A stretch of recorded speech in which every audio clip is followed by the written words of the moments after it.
À quelques heures de la fin des travaux de la 25e conférence des Nations Unies sur les changements climatiques, des experts et autres acteurs du climat et de l'environnement s'attellent à trouver des réponses positives aux préoccupations du moment, c'est-à-dire les effets néfastes des dérèglements climatiques à travers le monde.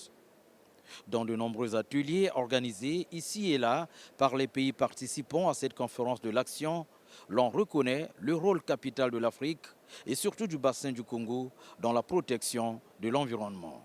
Le bassin du Congo peut apporter des solutions, si vous voulez aussi, qui puissent nous intéresser par le partage d'expériences, par la formation des ressources humaines, mais également aussi par des expériences partagées.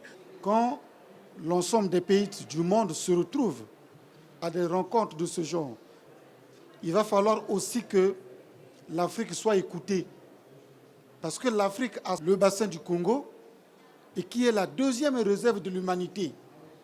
À propos du bassin du Congo, certains intervenants saluent le combat mené par le président Denis Sassou Nguesso depuis de nombreuses années. L'Afrique est aussi un potentiel de ressources naturelles dont ne disposent pas nos amis du Nord.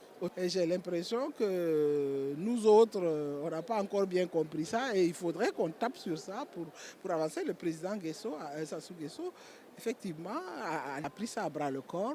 Prenons une part active à ces différents débats depuis l'ouverture de la COP25 le 2 décembre dernier. L'écrivain-chercheur congolais Michel Innocent Péa souhaite également que les conclusions de cette conférence soient largement positives à l'humanité tout entière. Nous espérons que les conclusions soient meilleures pour que l'humanité soit soulagée. Le président de la République du Congo, son excellence Denis Sassou Nguesso, a été parmi les rares chefs d'État d'Afrique à venir. Je crois que s'il est venu, pas seulement le fait qu'il est porte-parole de la Commission climat du bassin du Congo, aussi qu'il avait les travaux de préfiguration du Fonds bleu à lancer, mais aussi le fait que depuis 40 ans, il s'est déployé en tant que politique aux côtés de quelques rares scientifiques et chercheurs et qui s'étaient déjà prononcés sur cette question du dérèglement climatique.